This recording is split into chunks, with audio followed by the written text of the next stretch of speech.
ሰላም ጤና ይስጥልን አድማጭ ተመልካቾቻችን ህዳር 25 2018 ዓ.ም ዕለታዊ መረጃዎችና ዘገባዎችን ይዤ መጥቻለሁ። መረጃና ዘገባዎችን እየተከታተላችሁ አብራችሁ እንድትቆዩ ነው በአክብሮት የምጋብዛችሁ። በሰዓት የተለያዩ መረጃዎችን ይዣለሁ። ሌሊቱን እንደዚሁ የወረዳ ከተሞች በፋኖ ቁጥጥር ስር ገብተዋል። ከዚህ ጋር በተያያዘ የሌሊቱን ውጊያና ዝርዝር መረጃዎችን በተመለከተ ከፋኖ አንጻር የማደርሳችሁ የግንባር ዝርዝር መረጃዎች አሉ። እየተከታተላችሁ አብራችሁ እንድትቆዩ ነው በአክብሮት የምጋብዛችሁ። እንደዚሁ ደግሞ መቀሌ ከተማው አሁን ያለውን አጠቃላይ አሁናዊ ሁኔታ በተመለከተ እንደዚሁና የፖለቲካ እና የወታደራዊ እንቅስቃሴውን በተመለከተ አዳዲስ መረጃዎች እየወጡ ነው የሚገኙት። 2 ክፍለ ጦር ኃይል ተበትኗል። ከተማው ከበባ ውስጥ ገብቷል። የፕሬዝዳንቱን ጽህፈት ቤት ጨምሮ የተለያዩ ዋና ዋና የከተማዋ መንገዶች እንደዚሁ በታጣቂዎች ተይዘዋል።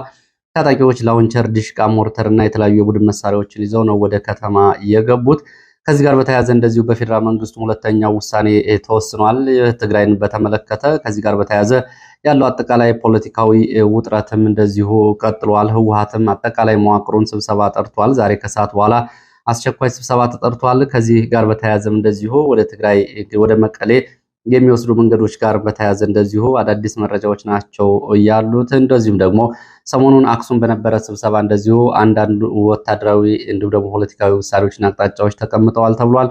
ይህንንም በተመለከተ በዚህ ሰዓት ከማደርሳችሁ ዝርዝር መረጃዎች መካከል የተካተቱ ናቸው። እየተከታተላችሁ አብራችሁ እንድትቆዩ ነው በአክብሮት የምጋብዛችሁ። ከስምሪት ቀጠና መውጣትንና የግዳጅ አፈሳን በተመለከተም እንደዚሁ ድራማ የሚመስሉ መረጃዎችን ይዣለሁ። በርካታ የመንግስት ወታደሮች እንደዚሁ እንግዲህ አማራጮችን ሲያገኙ ከግዳጅና ከስምሪት ቀጠናቸው የሚወጡባቸው ሁኔታዎች በየዕለቱ ሪፖርቶችና ዘገባዎች ይወጣሉ። የዛሬው ግን ለየት ያለ ነው። ድራማ ይመስላል። ሩጫውን እና ሁኔታውን በተመለከተ የዓይን እማኝ እንደዚሁ የተመለከቱትን እንደዚሁ በአጭር ጽሑፍ አድርሰዋል።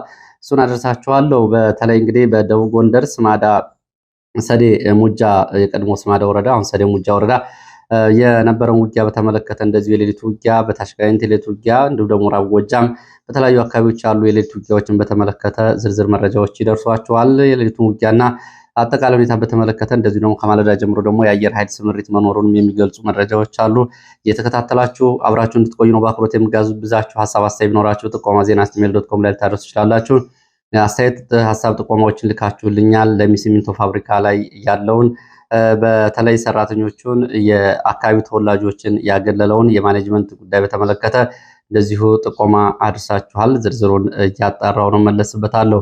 የአማራ ፀደይ ባንክ የሴፍትኔት ተጠቃሚዎች ላይ እነሱ ያለውል ከፍተኛ የሆነ ገንዘብ በወለድ መጠን እያጭበረበረን ነው በሚል እንደዚሁ ቅሬታዎች ቀርበዋል። ከዚህ ጋር በተያያዘ ለቦርዱ ሰዎች ጽሁፍ መልእክቶችን ልክ ያለው ምላሽ አልሰጡም። እሱንም እንግዲህ በዝርዝር አርሶ አደሮችን እያጭበረበረ ያለ ባንክ ነው። ይሄ ቀደም ብሎ እንግዲህ የአማራ ብድርና ቁጠባ ይባል የነበረው የአማራ ሕዝብ ነው በሚል የብአዴን ቀድሞ እንግዲህ የቀድሞ የብአዴን እንደ ኤፈርት ወይም ደግሞ እንደ ኮርፖሬት በኋላ የአማራ ሕዝብ ንብረት ሆኗል ቢባልም አሁን እነዚህ ተቋማት እንግዲህ አሁንም የቀድሞ የብአዴን ባለስልጣናት የግል ንብረት ሆነዋል። የጡረታ ጊዜ መቆያቸው እንዲሁም ደግሞ በተለያየ መንገድ ገንዘብ እያወጡ እንደ ልብ የሚያደርጉ ሲሆን አርሶ አደሩን ግን እየበዘበዘ ነው የሚገኘው። ከውል ውጭ በ8% ጭማሪ አድርጎ ነው ወለድ እየወሰደ ያለው ከሴፍትኔት ተጠቃሚዎች። ለዚህ ደግሞ በዓለም አቀፍ ደረጃ ለሪቮልቭ ፈንድ ተብሎ የተመደበውን ገንዘብ እያለ ነው እየሆነ ያለው።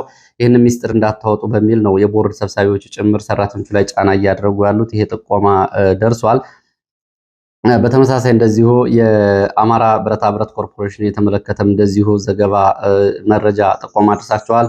እሱንም የምመለስበት ይሆናል። እንግዲህ በርካታ ጥቆማዎችን ያደርሳችሁኝ ከአዲስ አበባን በተመሳሳይ እንደዚሁ መሬት ማኔጅመንት ቢሮ አካባቢ ያለውና ለኦሮሞ ተወላጆች ከተለያዩ አካባቢዎች እየመጡ በአርሶ አደር ስም መሬት ከሚሰራላቸው የኦሮሞ ተወላጆች ውስጥ አዲስ አበባ ዙሪያ ተወልደው ያደጉት ወይም ደግሞ ጉዳዩ የሚመለከታቸው ከ10% አይበልጡም።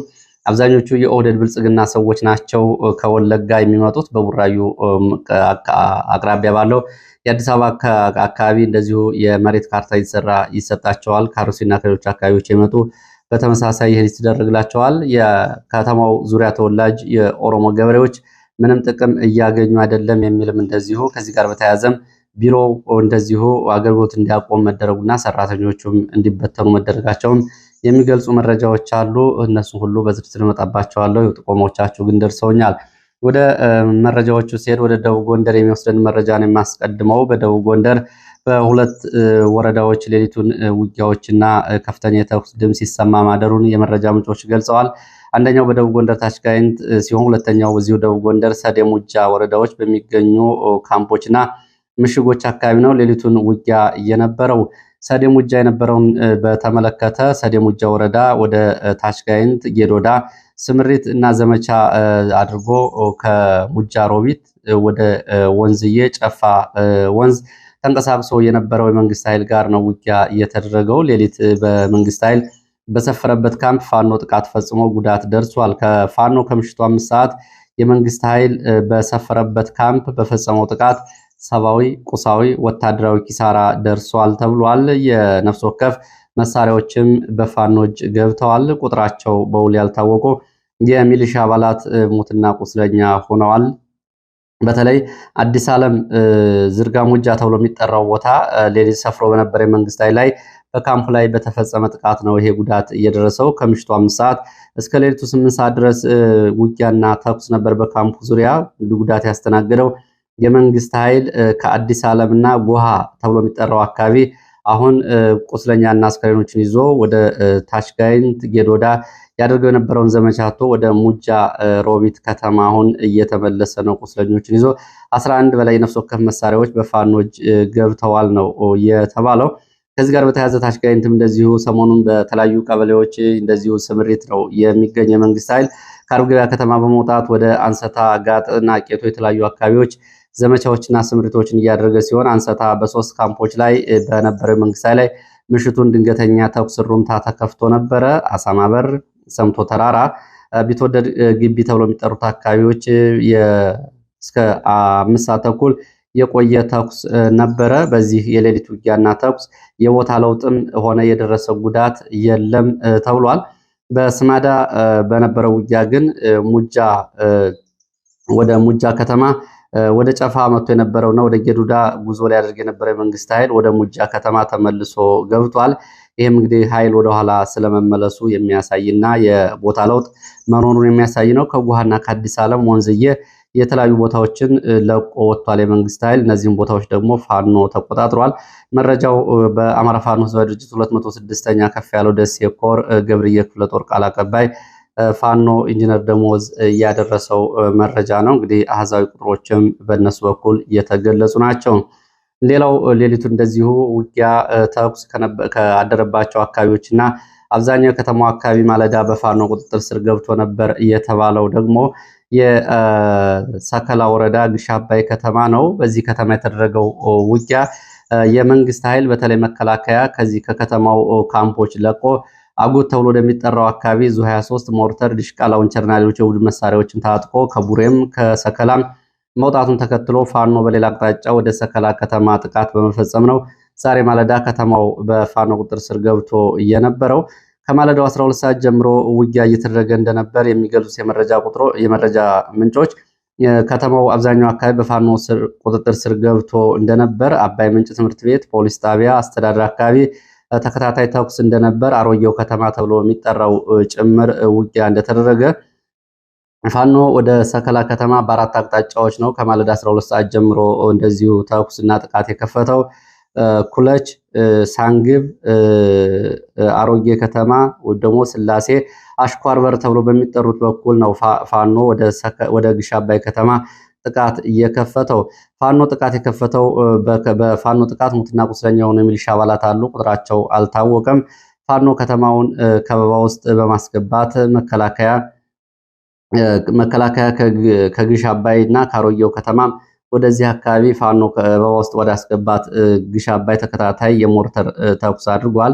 በተለይ ይድብ ተብሎ ከሚጠራው ትምህርት ቤት ነው የሞርተር ድብደባ የተደረገው። በሞርተር ድብደባ ወደ መሃል ከተማ በተደረገው ድብደባ የደረሰው ጉዳት አልታወቀም። ይህንን ዘመቻ በተመለከተ መረጃ ያደረሱ የመረጃ ምንጮች ዘመቻ ያደረገው ፋኖ ወደ ግሽ አባይ ከተማ መከላከያ ወደ አጉት በሁለት አቅጣጫ መንቀሳቀሱን ተከትሎ ነው።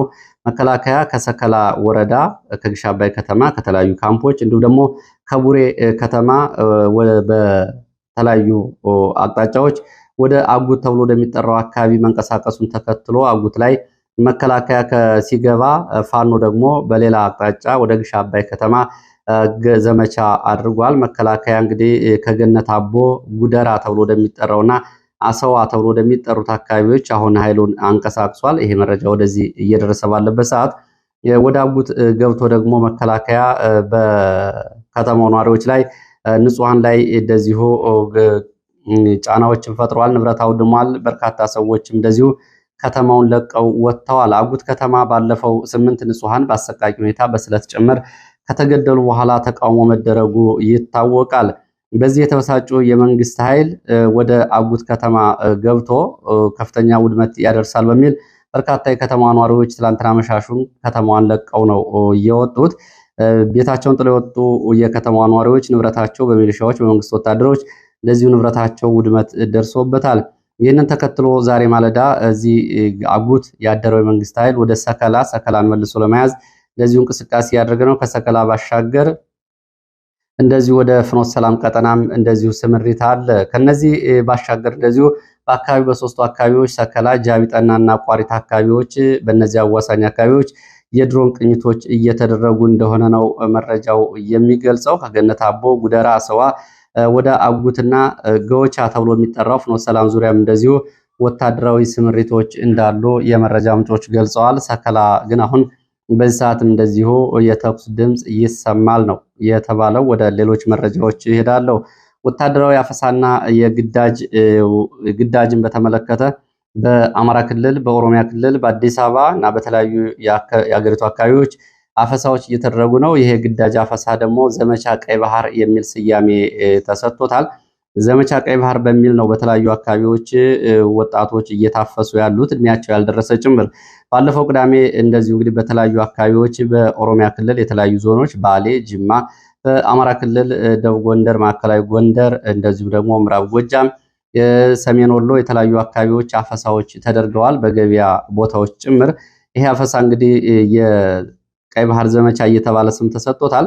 በዚህ አፈሳ ልጆቻቸው እንዳይታፈሱባቸው ለሚሊሻዎች እስከ 100 ሺህ ብር የከፈሉ ወላጆች መኖራቸውንም የአካባቢ መረጃ ምንጮች ገልጸዋል። ይህንን ተከትሎ የሚሊሻ ቤተሰቦች፣ የካድሬ ቤተሰቦችና ገንዘብ ያላቸው ሰዎች ልጆቻቸው እንደዚሁ እንዲመለሱ ይደረግ፣ ሌሎቹ ግን እንደዚሁ ተይዘው ተወስደዋል። በብዙ ከተሞች ቅዳሜ ዕለት እናቶች ልጆቻቸውን ለማስለቀቅ ዋይታ ድምፅ ይሰማ ነበር ብለዋል። ወደ ግንባር መረጃዎች እመለሳለሁ። ከዛ በፊት ግን ወደ ትግራይ የሚወስደና አሁናዊ ትኩስ መረጃዎችን ላድርሳችሁ። እንግዲህ በመቀሌ ያለው ሁኔታ በወታደራዊም ፖለቲካዊም ምስቅልቅሉ እየወጣ ነው የሚመስለው።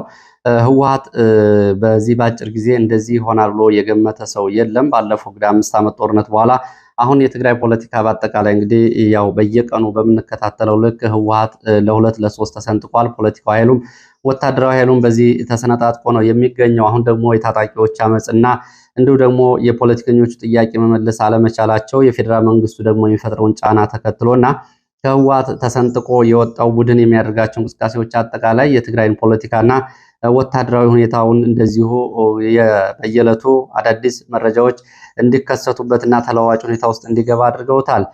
ዛሬ እንግዲህ መቀሌ አካባቢ የወጡ መረጃዎች እንደሚያሳዩት የጀኔራል ታደሰ ቢሮ የፕሬዝዳንት ቢሮ ተብሎ የሚጠራው በታጣቂዎች ከማለዳ ጀምሮ ከበባ ውስጥ ስለመግባቱ ነው። ታጣቂዎቹ ላውንቸር፣ ሞርተር፣ ዲሽቃ፣ ብሬን እና ሌሎች የቡድን መሳሪያዎችን ታጥቀው ነው ቢሮውን ከበባ ውስጥ ያስገቡት። ብርጋዴር ጀኔራል ዘነበ የሚመራው የክፍለ ጦር ምሽግ ይዞ በመቀሌ ከተማ ውስጥ በተለያዩ ቦታዎች ላይ እንደዚሁ መሳሪያ ወድሮ ከበባ ውስጥ ከተማውን አስገብቷል። ዛሬ ንጋት 11 ሰዓት ጀምሮ ደግሞ የክልሉ ፖሊስ ኮሚሽነር የጠራው ስብሰባ ገብርኤል ዲላ የጠራው ስብሰባ የፖሊስ ኮሚሽነሮች ተደርጓል። ስብሰባው ግን በታጣቂዎቹ ስምሪት ምክንያት ተስተጓጓል። 2 ሰዓት ቀደም ብሎ ስብሰባው ተቋርጧል። መቀሌ ያለው ነው። አርሚ 31 ተብሎ የሚጠራው አርሚ የብርጋዴር ጀነራል ዘነበ ይመራዋል የተባለው አርሚ 2 ክፍለ ጦሮች ተበትነዋል። የግዳጅ ቀጠናቸውን ጥለው ነው የተበተኑት። እነዚህ ክፍለ ጦሮች እንግዲህ ከመቀሌ ወደ አፋር በአባላ በኩል በሚወስደው መስመር ላይ ስምሪት ተሰጥቷቸው እየነበሩ ቢሆንም የግዳጅ ቀጠናቸውን ምሽጋቸውንና ካምፖቻቸውን ጥለው መሳሪያዎቻቸውን ይዘው ሰልፈኛ ሰርተው ወደ መቀሌ ከተማ መሄዳቸው ነው የታወቀው። በተለይ እነዚህ 2 ክፍለ ጦሮች ሰጋር ክፍለ ጦር እና ሰላሊያን ተብሎ የሚጠሩ ክፍለ ጦሮች ናቸው። ምሽጋቸውን ጥለው ከነሙሉ ትጥቃቸው ወደ መቀሌ ከተማ የገቡት። ኮያ ተብሎ የሚጠራው አካባቢ ትላንትና መሻሹን ሌሎች ወታደሮች ይዘው ሊያስቆሟቸው ሞክረው ነበረ። እነሱ ግን ጥሰው ነው የገቡት ወደ መቀሌ። እንግዲህ እነ ጀነራል ታደሰ ቢሮ ተከቧል። ከበባ ውስጥ ነው የሚገኘው። ሞርተር፣ ድሽቃ የታጠቁ ታጣቂዎች ከቢሮ ባሻገር በከተማ ውስጥ በተለያዩ ቦታዎች ቦታ ይዘዋል። ከተማው ውስጥም እንደዚሁ የታጣቂዎች ሰልፈኛ ሰርተው ሲንቀሳቀሱ ይታያል።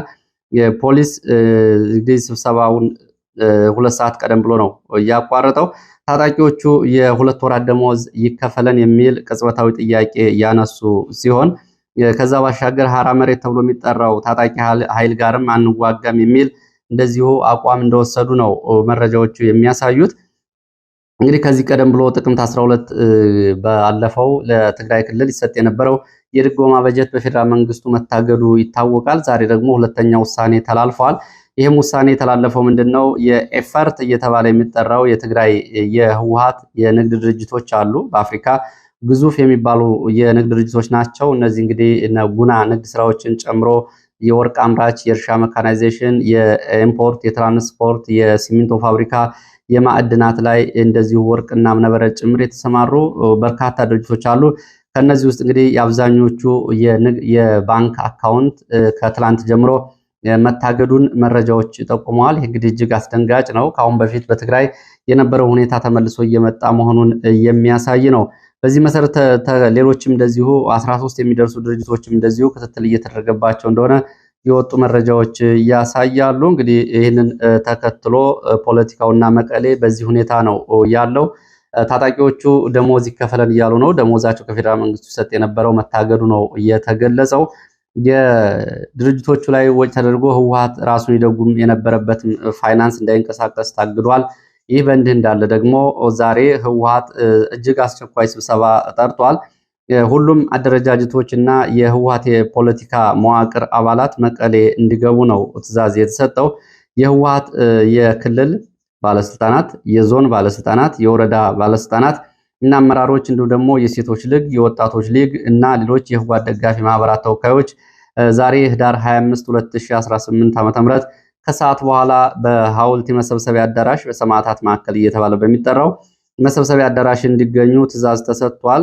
ጥሪው ድንገተኛ ጥሪ መሆኑን የሚገልጹት የመረጃ ምንጮች በሁሉም አካባቢዎች የኮንትራት ተሽከርካሪዎችን እንዲሁም ደግሞ የታጣቂ ተሽከርካሪዎችን በመያዝ እነዚህ ተሰብሳቢዎቹ ወደ መቀሌ እንዲገቡና ዛሬ ከሰዓት በኋላ 10 ሰዓት ስብሰባው እንደሚጀመር ነው የተገለጸው። ስብሰባው ዋና አጀንዳው ምን እንደሆነ የታወቀ ጉዳይ የለም።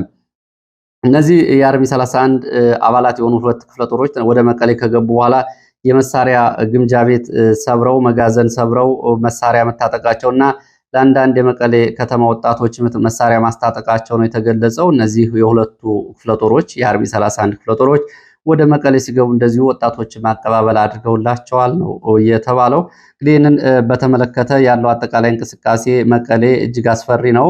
አንዳንድ አካባቢዎች ጸጥ ረጭ ብለዋል። ለምሳሌ ፕሬዝዳንት ቢሮና አካባቢውን ጨምሮ የመቀሌ ዩኒቨርሲቲና አካባቢው እንደዚሁ ምንም አይነት እንቅስቃሴ በዚህ ሰዓት የማይታይባቸው የከተማው አካባቢዎች እንደሆኑ ነው መረጃዎቹ የገለጹት። ከዚህ ከህወሓት ጋር በተያያዘ እንደዚሁ ባለፈው አክሱም የወታደራዊ አመራሮች ስብሰባ ህዳር 20 መደረጉን እንደዚሁ መዘገቡ ይታወቃል። ከዚህ ጋር በተያያዘ የወታደራዊና የፖለቲካ አመራሮች በጋራ ባደረጓቸው ስብሰባዎች አንዳንድ አቅጣጫዎች ተቀምጠዋል የሚል መረጃም ወጥቷል። አትርኖስ ሆቴል በነበረው ስብሰባ አክሱም ከተላለፉ ውሳኔዎች መካከል የትግራይ ጊዜያዊ አስተዳዳሪ ጀነራል ታደሰ ወረደን እየተመለከተ ነው። ጀነራል ታደሰ ወረደ ኃላፊነቱን እንዲለቅ አቅጣጫ ተሰጥቷል። ህወሓት በታደሰ ወረደ እየተመራ ወደፊት መሄድ እንደማይችል በስብሰባው ታዳሚ የነበሩ የኤርትራ ወታደራዊ አመራሮች እንደዚሁ አስተያየት ሰጥተዋል በሚል የነ ጌታቸው ቡድን የመረጃ ምንጮች የማህበራዊ ሚዲያ ላይ እያሰራጩ ነው የሚገኙት። እንደዚሁም ደግሞ በኤርትራ በኩል ያሉ ማህበራዊ ሚዲያዎችን በትግረኛ በሚጽፏቸው ጽሁፎች ህወሓት ወታደራዊና ፖለቲካዊ ማጥራት ካላደረገ ወደፊት መሄድ አይችልም የሚሉ እንደዚሁ አስተያየቶችን እያቀረቡ ነው የሚገኙት። በዚህ እንግዲህ ወታደራዊና ፖለቲካዊ ማጥራት ያስፈልጋል በሚል አቅጣጫ መቀመጡ ነው በአክሱሙ የአትርኖስ ሆቴል እየተገለጸው። ታደሰ ወረደን በተመለከተ በዚህ ስብሰባ ላይ ታደሰ ወረደ ወደፊት መሄድ አይችልም፣ ህወሓት ታደሰ ወረደን ይዞ ከተላላኪነት መውጣት አይችልም፣ ተላላኪ ጀነራሎች፣ ተላላኪ ፖለቲከኛ ተወካዮችን ይዞ ህወሓት ወደፊት በጽምዶም መቀጠል አይችልም የሚል አቋም ተወስዷል። ታደሰ ወረደ አዲስ አበባ ሄዶ ሲመጣ ምን እየተወያየ እንደሆነ ይሸፋፍናል፣ እንደውም አልፎ አልፎ የአብይን ገመና ይሸፍናል የሚል ግምገማ ነው የቀረበው። እንግዲህ ታደሰ ወረደ ደግሞ እንግዲህ ጫና ውስጥ መግባቱን ደግሞ የነጌታቸው ቡድን አባላት እየጻፉ ነው የሚገኙት። እንግዲህ ትግራይ ያለው ሁኔታ ይህንን ይመስላል። ከዛ በኋላ ተለዋጭ መረጃዎች መኖራቸው አይቀርም። እሱንም እየተከታተልኩ የማቀርብ ይሆናል። ወደ ሌሎች መረጃዎች ነው የሚሄደው። ወደ ሌሎች መረጃዎች ሲሄድ ወታደራዊ ስምሪት እየወጡ የሚሄዱ ወታደሮችን በተመለከተ አንድ አድማጭ ተመልካች ከደቡብ ወሎ ሐይቅና አካባቢው የተመለከተውን የወታደሮች ከግዳጅ ቀጠናቸው ለማምለጥ የሚያደርጉትን እንቅስቃሴ እንዲሁም ደግሞ ኃላፊዎቻቸው እነሱን በቁጥጥር ስር ለመዋል በህዝብ ትራንስፖርት ጭምር የሚያደርጉት ስምሪት አጠቃላይ ወታደሩ መሰላቸቱንና በእርስ በርስ ጦርነት ከከፍተኛ ሁኔታ መማረሩን የሚያሳይ ነው። ይህ በዚህ የሆነ ባለበት ሰዓት ደግሞ ዘመቻ ቀይ ባህር በሚል እየተደረገ ያለው አፈሳ በተለያዩ አካባቢዎች እንደቀጠለ ነው። እሱ ከላይ እንደቀረበው እንግዲህ ይህንን በተመለከተ ሐይቅ ከተማ አካባቢ የክዳት ድራማው እንደቀጠለ ነው በሚል አድማጭ ተመልካች ከቦታው ያደረሰው ከወልዲያ ከርተው በስካይባስ ሲጓዙ የነበሩ የመንግስት ወታደሮች የሳፈሩበት አውቶቡስ በመረጃ የደረሰው መከላከያ ሐይቅ ሚካኤል ኬላ የመጀመሪያውን ባስ አስቆመው ሲፈትሹ ከኋለኛው ባስ የነበሩት ሁለት የከዱ ወታደሮች ከባሱ ዘለው ወርደው የማሽላ ማሳው ውስጥ ገብተው በጫካ ቆራርጠው ጠፍተዋል። ይሄ የሆነው እንግዲህ ባሳለፍነው እሁድ ዕለት ነው ይላል የመረጃ ምንጩ። በድጋሚ ትላንትና ረቡዕ በሐይቅ ከተማ ሸሙሳ ካምፕ ካለው የ46ኛ ክፍለ ጦር የከዱ ወታደሮች መኖራቸው ለአመራር መረጃ የደረሰው አመራር ወታደሮች በክትትል ላይ እንዳሉ ከጂው የሲቪል አልባሳት ለብሰው ከላይ ሽርጥ አድርገው ወደ አውቶቡስ ወደ አስፋልት ይወጣሉ። አመራሮቹን በርቀት ተከታትለው በባንክ የአውቶቡስ ትኬት የቆረጡት ከጂ ወታደሮች ሐይቅ አቅራቢያ ሲደርስ አውቶቡሱ ተደውሎላቸው ሲወጡ አመራሩም ተመሳስሎ ተከትሎ ከጂዎች ከፊተኛው በር ወደ ባሱ ሲወጡ የአመራሮቹም እንደዚሁ ገብተው ከጂዎች ወደ ኋላ ሲመለከት ፊት ለፊት ተገናኙ። ይህንን ሲያዩ የከዱ ወታደሮች በድንጋጤ ዘለው ወርደው ወደ ዋሂሎ ተብሎ ወደሚጠራ ሰፈር ሩጠው አምልጠዋል። እንግዲህ ወደ ሰሜን አቅጣጫ ቀቀዋ ተብሎ ወደሚጠራው አካባቢ ነው። ይህንን አቅጣጫቸውን ተከትለው እንግዲህ ወታደራዊ አዛዦች እየተከተሉ ሲሮጡ ነበር። ሁኔታውን ለተመለከተ ድራማ ይመስላል ነው የሚሉት። እንግዲህ የሚያሳየው ሰራዊቱ ውስጥ ያለውን መሰላቸት ነው። ቀላል ክስተት ይመስላል፣ ግን ከፍተኛ መልእክት የሚያስተላልፍ ነው። አቅጣጫቸው ወደ ሰሜንና ደቡብ አቅጣጫ በመሆኑ እስካሁን ድረስ ሳይገኙ አምልጠዋል። ከዚህ ክዳት ጋር በተያያዘ ብር ያበደሩ እያወቁ ዝም ብለዋል የተባሉ ወታደሮች ካምፕ ላይ ተመልሰው እንደዚሁ ቅጣት ተወስኖባቸው የተረሸኑ አሉ። በንዴት ምሽት 4 ሰዓት ለመጥፋት ሞክረው አንደኛው ወታደር ገንዘብ አበድሯቸዋል በሚል እርምጃ ተወስዶበታል። በዚህ ጊዜ አመሻሹን 8 ጊዜ ተከታታይ ተኩስ ነበር ካምፑ አካባቢ። ይህንን ተኩስ ተከትሎ ለከተማዋ ፖሊስ እንደዚሁ መከላከያ እርምጃ እየወሰደ ነው፣ ህዝቡ እንዳይደናገጥ በሚል መልእክት መተላለፉን ሰምቻለሁ ሲሉ ነው እንግዲህ ከሐይቅ ከተማ የዘወትር አድማጭ ተመልካች እና እንዲሁም ደግሞ የመረጃ ምንጭ ይህንን እያደረሱት። ክስተቱ ቀላል ይመስላል። ወታደሮች ግን አማራጭ ያገኙ ወደ የት ሊሄዱ እንደሚችሉ የሚያሳይ ነው። የሌባና ፖሊስ ሩጫ ነው የሚመስለው። ወደ መረጃዎቹ ሲቀጥል ወደ ምስራቅ ጎጃም ሸበል ወረንታ የሚወስደን መረጃ ነው የሚያስከትለው። በምስራቅ ጎጃም ሸበል በረንታ